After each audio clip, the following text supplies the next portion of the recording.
Welcome. You're listening to Entertain You.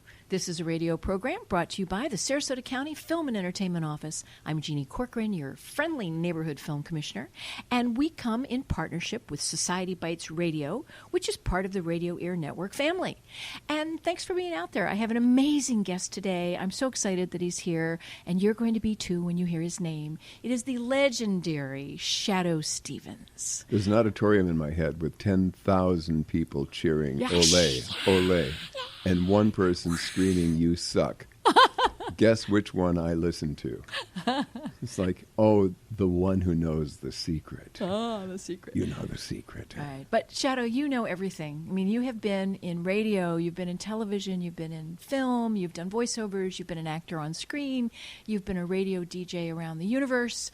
You are the youngest DJ in history. Is that right? The youngest disc jockey in the world. In the world? Yeah. 11 years old when you started. Well, that's what they said in the newspaper anyway. They put in my picture in the newspaper and it said, "World's youngest disc jockey." Because you tell the story to the listeners because they don't know it about how you did it from home. And well, no, the first thing I did was my father bought a tape recorder, a Webcore, I think it was called. And I used to make these little programs on the tape recorder. And my uncle, who owned radio stations, heard that I had this passion for recording. And he sent me a kit called a night kit, a wireless broadcaster kit that would allow you you had to build it, you had to solder it together, but you could then broadcast your voice into another room. Ooh. So I built it and then went to the local television repair shop and I said, "How do I soup this up?" And they went, "Well, here's what you do." And then you have to put up an antenna, of course. So I crawled to the top of my 3-story house. And my parents didn't know this. I was 10 years old. Crawled along the beams, hung upside down on the 3rd story, hammering in a loop so that I could attach a wire that would then go to 100-foot to an evergreen tree in the backyard. Now I had a 100-foot antenna. Woo. So I could broadcast a mile in every direction. That is pretty exciting when you're 10 years old. I'm telling you, we would put on an album and we would get in the car to see if we could hear it, you know, how far away we could get. We could get a mile away and go, "This is magic. It is. I love this." And so they discovered me on a local station and said, "Well, we should put you on a show." And so they gave me a Saturday morning rock show. Oh. And they put an ad in the paper, and there I am with my little, microphone and stack of 45s. And I still got that picture. I show it to you. In fact, I think it's in that book at the Stockenberg Greenberg Fine Art Gallery in Sarasota, which is where his art is being exhibited. Is being shown. Yes, it's true. Beginning this Friday, and there's that picture is in the book, and it's quite charming. But as are you. But I was doing, in high school, I would paint monster T-shirts in a mall, and I had my little airbrush, and I'm painting this stuff, and I had a little car that looked like my monster T-shirts, had big wheels on the back, little 12-inch wheels on the front, and it was like a monster car, and I did that for years, and then put myself through college, 5 years of college with radio, and in my 5th year of college, I thought, I don't know if I'm going to be an artist. If I can, I think I maybe do better in the media, and so I stuck with radio and television, and that carved out my life. How did you get into the top 40? And that went around the world. Did you tell me at one point you had 1 billion listeners? Yeah, well, it was incremental. It was all I thought I really wanted to do for my whole life was radio. I loved radio passionately, and so I got very successful really young. In my 5th year of college, I was offered a job in Boston. I went to Boston. We had the highest ratings in the history of Boston. 33% of all people listening to radio listened to us. And on the heat of that, I started doing a television show there called Gazebo, which is a music-based television show. Before the days of VH1 and MTV. Yeah, and then I was hired to come to Los Angeles at the one of the top stations in the country, KHJ, and they flew me out here, and I went to work there, and then I was hired to do the Steve Allen Show, and I was his sidekick on the Steve Allen Show for a period of time, And then during that time, I quit that station, went to another station, became program director, and I became like the youngest program director in the country. It's certainly on a major station, and I was like 23, I think, or 24. And then we became number one. And then I started another station, and that became number one. That's legendary KROQ in Los Angeles. And then I went to another station, KMET, and became number one. And then I quit radio. And I started an advertising agency or a production company to do commercials. And then I did the Federated commercials in Los Angeles. Now, the Federated commercials were like Best Buy. And I created a character called Federated for Federated. So I had a lot of alliteration. Fred and Federated for Federated, Fred and Federated with my dog Fear. And the whole idea was a parody of a pitchman. It was like Dan Aykroyd's Bassomatic Pitchman on Saturday Night Live. Right. But this is a parody, and I'll talk fast and over the top, and in the end, I'll take this circus hammer and smash a television and say, Federated smashes prices. Get it? And so I got the job, and it was wildly successful. Business increased 500% in a weekend, and they went from 14 stores locally to 78 stores in 5 states in 4 years. Wow. And on the heat of that, then I got Hollywood Squares and American Top 40. So I went back to radio to do American Top 40. Now you replaced Casey Kasem? Yeah. Casey had left the company to start another show because he could make more money. He'd made a lot of money on American Top 40, sold it to ABC. Then they wouldn't pay him what he felt he needed to be paid. So he just went off and did another one. And they scrambled because it was the biggest show, in the country. And they auditioned 1,100 people. And, and they were, and they were like movie stars and, all kinds of television stars. And I think I got it because I was kind of the Ryan Seacrest of the moment. I was on television with Hollywood Squares, and it was really popular. And so they gave it to me, and suddenly it was growing around the world, and it ended up in 110 countries to 1 billion people a week. Wow.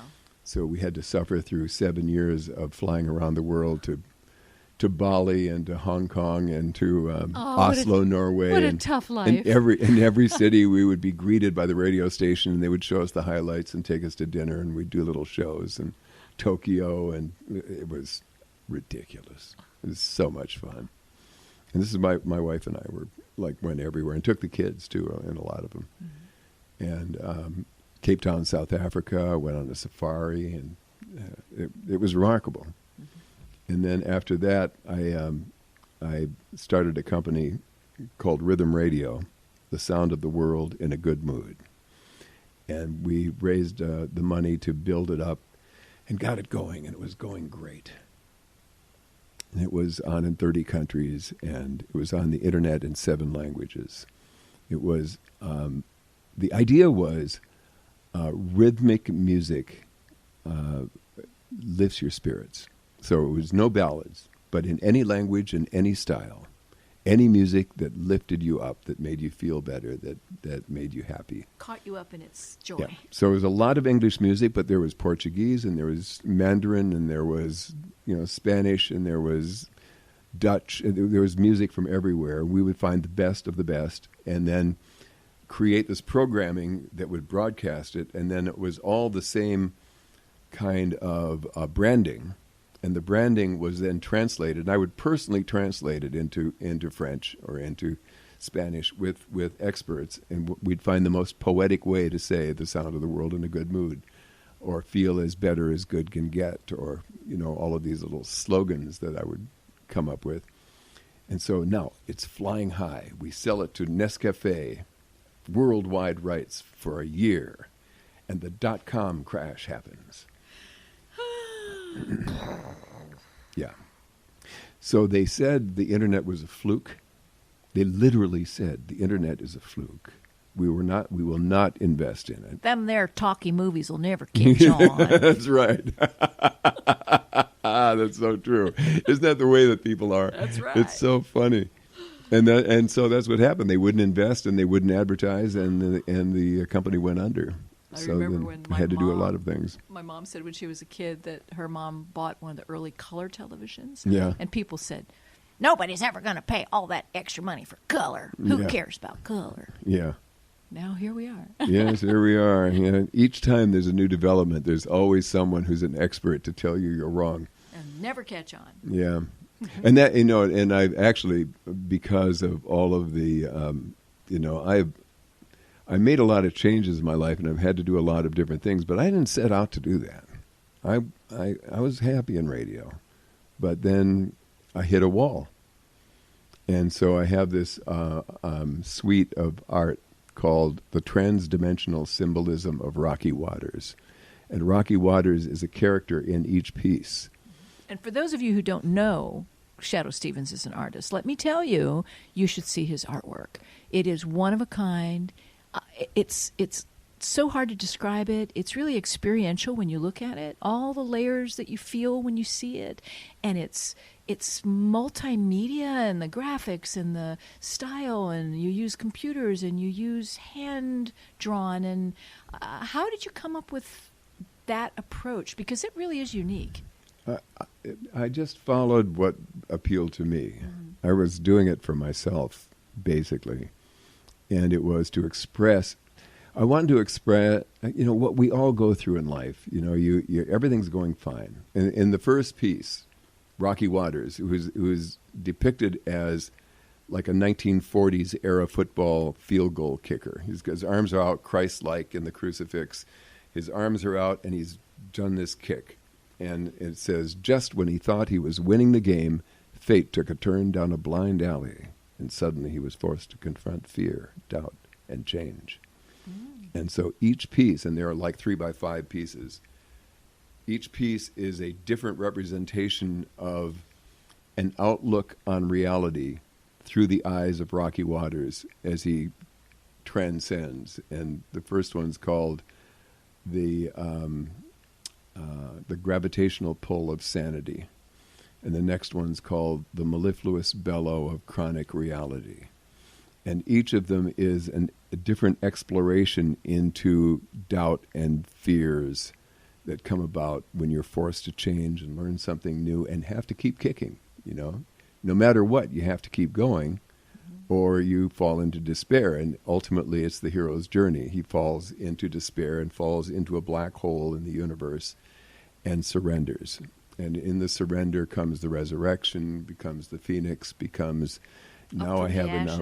And one of the pieces is called The Consequences of Optimism, which is you can hold your mind in the darkness, into despair, into everything's falling apart, and there's no way out. How old am I?